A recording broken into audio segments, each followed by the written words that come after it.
নমস্কার, Arka home tuition চ্যানেলে তোমাদের সবাইকে স্বাগত। আজকে এখানে সংখ্যা বা নাম্বার নিয়ে আমরা আলোচনা করব। গণিতের মূল উপাদান হলো সংখ্যা। সংখ্যার সাহায্যে আমরা বিভিন্ন প্রকার বাস্তব সমস্যাকে গাণিতিক রূপে প্রকাশ করে সমাধান করার চেষ্টা করে থাকি। তাহলে এই সংখ্যা সম্বন্ধে আমরা ধারণাটা নিয়ে নেব। প্রথমেই আমরা লিখে নেব সংখ্যাগুলি। 0, 1, 2, 3, 4, 5, 6, 7, 8, 9। এই যে 10টি সংখ্যা, এর সাহায্যে সংখ্যাতত্ত্বের যে শাখা গড়ে উঠেছে তাকে আমরা বলি দশমিক সংখ্যা পদ্ধতি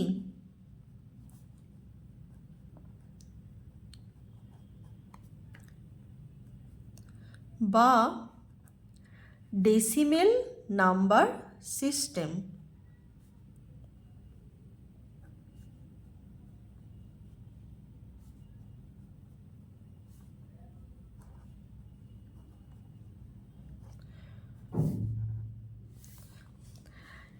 এই সংখ্যা পদ্ধতিতে 1, 2, 3, 4, 5, 6, 7, 8, 9 এই 9টি অঙ্ককে বলা হচ্ছে সার্থক অঙ্ক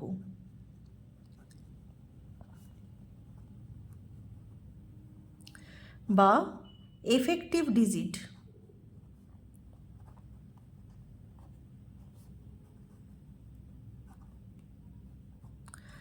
আর যেহেতু জিরোটাকে আমরা এককভাবে লিখতে পারি না বা জিরোটার সাহায্যে কোনো সংখ্যার মান এককভাবে প্রকাশ করা হয় না, তাই জিরোকে বলা হচ্ছে সাহায্যকারী অঙ্ক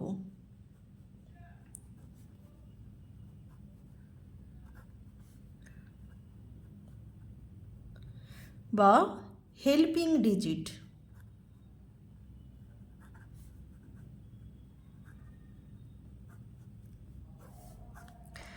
কিন্তু কোনো সংখ্যার ডান পাশে আমরা যদি জিরো বসাই, সেই সংখ্যার মানটা কিন্তু মূল সংখ্যার থেকে 10 গুণ হয়ে যায়।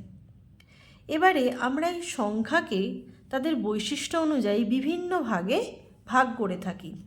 প্রথমেই আসে স্বাভাবিক সংখ্যা। আচ্ছা, কোনো জিনিস গণনা করার সময় আমাদের স্বাভাবিকভাবেই যে সংখ্যার কথা মনে আসে সেটাই হচ্ছে স্বাভাবিক সংখ্যা।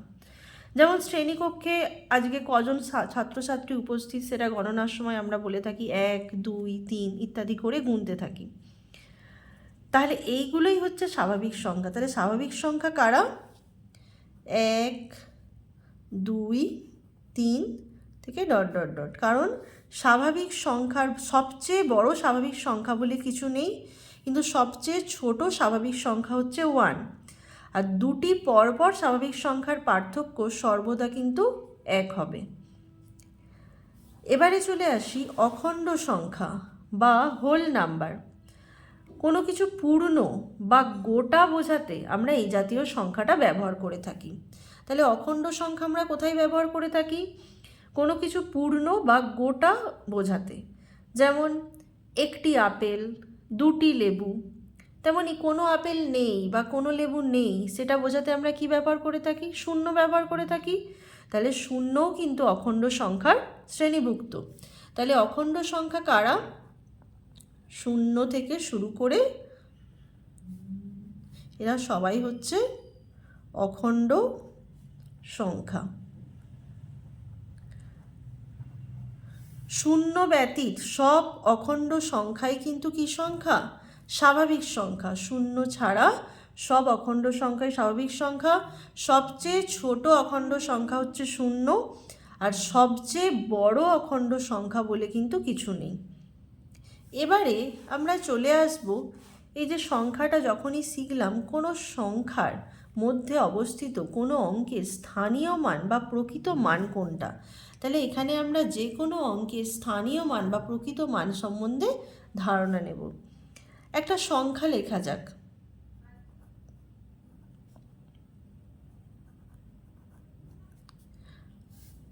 এখানে একটা সংখ্যা লেখা হয়েছে। তাহলে এখানে আমাকে যদি বলা হয় 4-এর স্থানীয় মান কত? তাহলে আমাকে এখান থেকে আমরা জানি একক, দশক, শতক, হাজার। তাহলে 4 আছে কোথায়? দশকের ঘরে। তাহলে এইখান থেকে আমরা বলবো এর স্থানীয় মান হচ্ছে, যেহেতু দশকের ঘরে 4 দশে 40। তাহলে কোনো অঙ্ক, সেটা একক, দশক, শতক, হাজার, অযুত, লক্ষ, নিযুত, কোটি, যে স্থানেই থাকুক না কেন, সেই স্থানে থাকার জন্য যে মানের অধিকারী হবে সেটাই হচ্ছে তার স্থানীয় মান। এখানে তাহলে 4-এর স্থানীয় মান, 6-এর স্থানীয় মান একক, দশক, শতক, হাজার। এবারে আসি প্রকৃত মানে। কোনো অঙ্কের সেই স্থান বর্জিত মানটাই হচ্ছে তার প্রকৃত মান। কোনো অঙ্ক যে স্থানেই থাকুক না কেন, তার প্রকৃত মান কিন্তু সর্বদা স্থির। যেমন এই সংখ্যাটায় আমাকে যদি বলা হয় 5-এর প্রকৃত মান কত? 5। 8-এর প্রকৃত মান কত? 8। 7-এর প্রকৃত মান 7। কিন্তু এদের স্থানীয় মান কিন্তু আলাদা।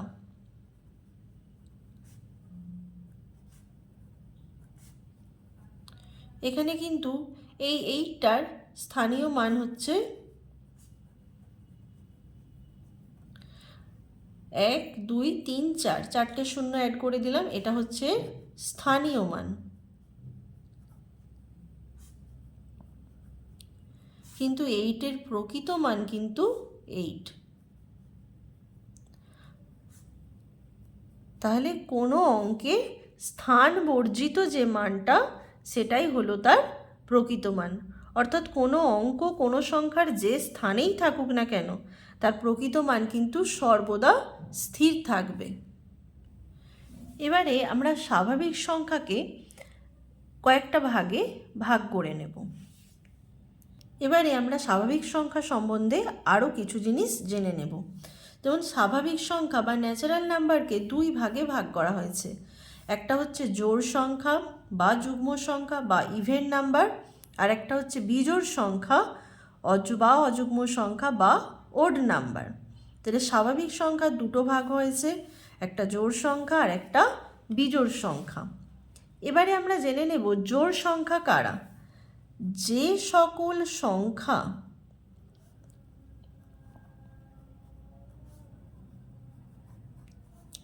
দুই দ্বারা বিভাজ্য, তাদেরকেই আমরা বলবো কি সংখ্যা? জোড় সংখ্যা। অর্থাৎ যে সকল সংখ্যাকে 2 দিয়ে ভাগ করলে কোনো ভাগশেষ থাকবে না, তাদের বলা হবে জোড় সংখ্যা।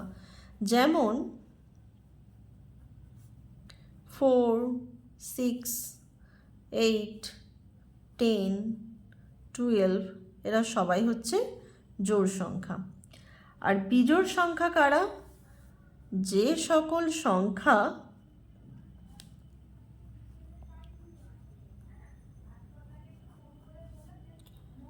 দ্বারা বিভাজ্য নয়। যেমন 5, 7। এবারে আমরা চলে আসব জোড় সংখ্যা বিজোড় সংখ্যা চেনার উপায়। তাহলে কি করে আমরা জোড় সংখ্যা বিজোড় সংখ্যা কোনো সংখ্যা দেখেই বলতে পারবো? কোনো সংখ্যার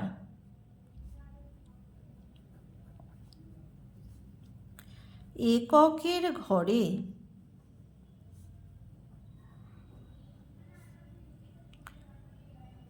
অঙ্ক যদি 0, 2, 4, 6 বা 8 হয়, তবে সংখ্যাটি অবশ্যই জোড় সংখ্যা হবে। একইভাবে কোনো সংখ্যার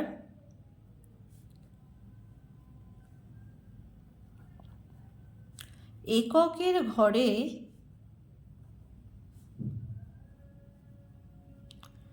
অঙ্ক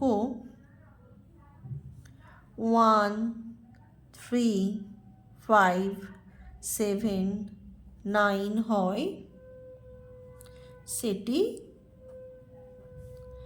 বিজোড় সংখ্যা হবে। যেমন জোড় সংখ্যার একটা উদাহরণ দিয়ে দিই। এই যে এককের ঘরের অঙ্কটা হচ্ছে 0। আবার বিজোড় সংখ্যার একটা উদাহরণ দেখে নেব। এককের ঘরের অঙ্ক হচ্ছে 5। তাহলে এটা দেখে আমরা জোড় সংখ্যা বিজোড় সংখ্যা চিনে নেব। এবারে আসি মৌলিক সংখ্যা বা প্রাইম নাম্বার সম্বন্ধে জানতে। এবারে আমরা মৌলিক সংখ্যা বা প্রাইম নাম্বার সম্বন্ধে জেনে নেব। যে সকল সংখ্যা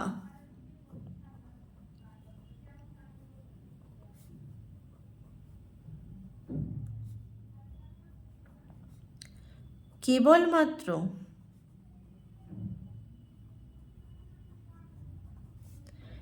এক বা সেই সংখ্যা দ্বারা বিভাজ্য,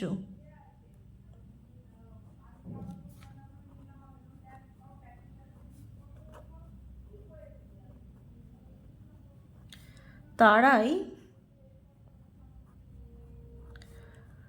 মৌলিক সংখ্যা।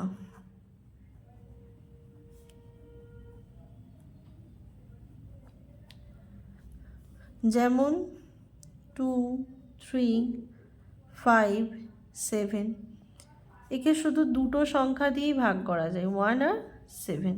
তাহলে আমি কি বললাম? যে সকল সংখ্যাকে কেবলমাত্র 1 আর সেই সংখ্যা দ্বারাই ভাগ করা যায়, তারাই হচ্ছে কি সংখ্যা? মৌলিক সংখ্যা। আর যৌগিক সংখ্যা বা কৃত্রিম সংখ্যা বা কম্পোজিট নাম্বার, যে সকল সংখ্যাকে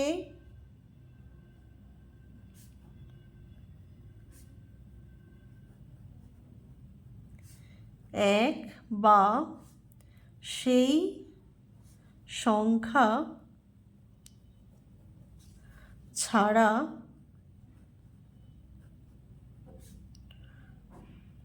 অন্য কোনো এক বা একাধিক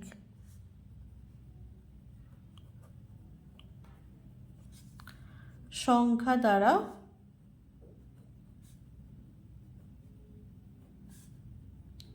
ভাগ করা যায়, তারা যৌগিক সংখ্যা।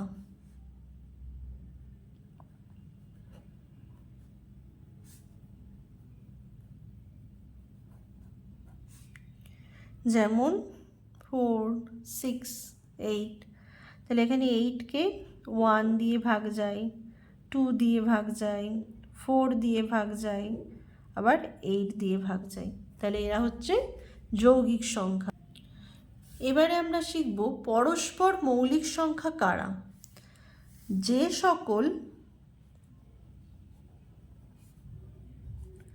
সংখ্যার মধ্যে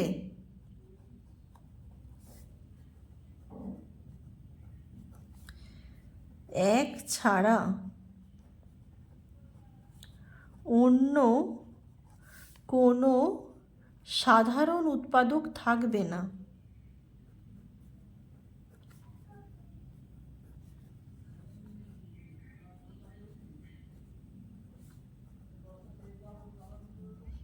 তারাই হবে পরস্পর মৌলিক সংখ্যা। যেমন 5-এর দুটো উৎপাদক, 1 আর 5। 8-এর 1, 2, 4, 8, কিন্তু এদের দুজনের সাধারণ উৎপাদক শুধুমাত্র 1। তাহলে 5 আর 8 হবে কি সংখ্যা? পরস্পর মৌলিক সংখ্যা। তারপরে আমরা জেনে নেব যমজ মৌলিক সংখ্যা, টুইন প্রাইম নাম্বারস। যদি দুটি মৌলিক সংখ্যার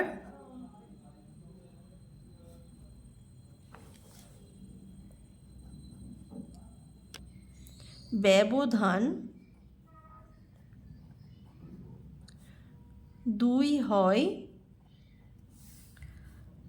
তাদের বলা হবে যমজ মৌলিক সংখ্যা।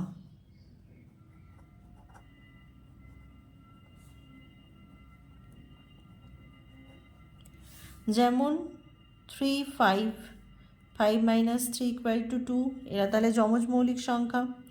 13, 11, 13 - 11 = 2, এরা হচ্ছে যমজ মৌলিক সংখ্যা। তারপরে আমরা জেনে নেব মৌলিক ত্রয়ী সম্পর্কে। যদি দুটি 3টি বিজোড় মৌলিক সংখ্যা হয় তাদেরকে বলা হবে মৌলিক ত্রয়ী। ক্রমিক 3টি বিজোড় সংখ্যা তাদেরকে আমরা বলবো মৌলিক ত্রয়ী। তাহলে ক্রমিক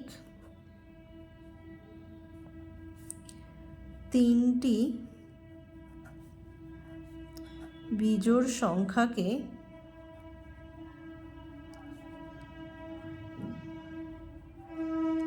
বিজোড় মৌলিক সংখ্যাকে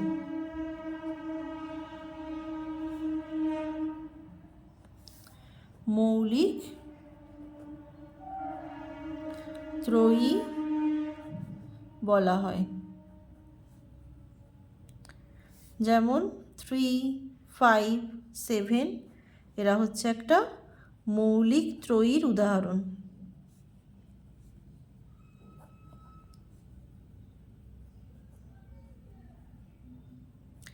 এখানে আমাদের মনে রাখতে হবে এক সংখ্যাটা কিন্তু মৌলিকও নয় যৌগিকও নয়, এটা হচ্ছে নিরপেক্ষ সংখ্যা। ক্ষুদ্রতম মৌলিক সংখ্যা হচ্ছে 2 আর একমাত্র যুগ্ম মৌলিক সংখ্যা হচ্ছে 2 আর ক্ষুদ্রতম অযুগ্ম মৌলিক সংখ্যা 3। 2 অঙ্কের ক্ষুদ্রতম মৌলিক সংখ্যা হচ্ছে 11 আর 2 অঙ্কের বৃহত্তম মৌলিক সংখ্যা হচ্ছে 97। এবারে চলে আসব নিখুঁত সংখ্যা বা পারফেক্ট নাম্বার। যে সকল স্বাভাবিক সংখ্যা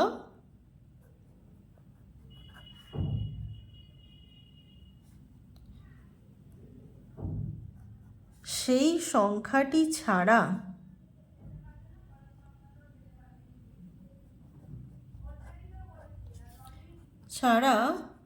তার অন্য উৎপাদকগুলির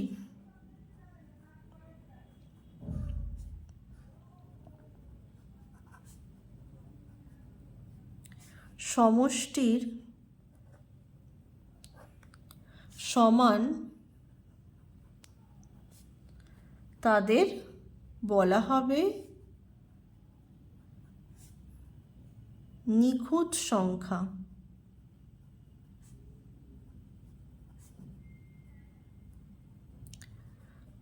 যেমন 6 উৎপাদক হলো 1, 2, 3, 6। বলা হয়েছে যে সকল স্বাভাবিক সংখ্যা সেই সংখ্যাটি ছাড়া তার অন্য উৎপাদকগুলি, তাহলে 6 ছাড়া বাকি উৎপাদক কী কী থাকছে 1, 2, 3। তাহলে 1 + 2 + 3 করলে আমরা কিন্তু কি পেয়ে যাব 6।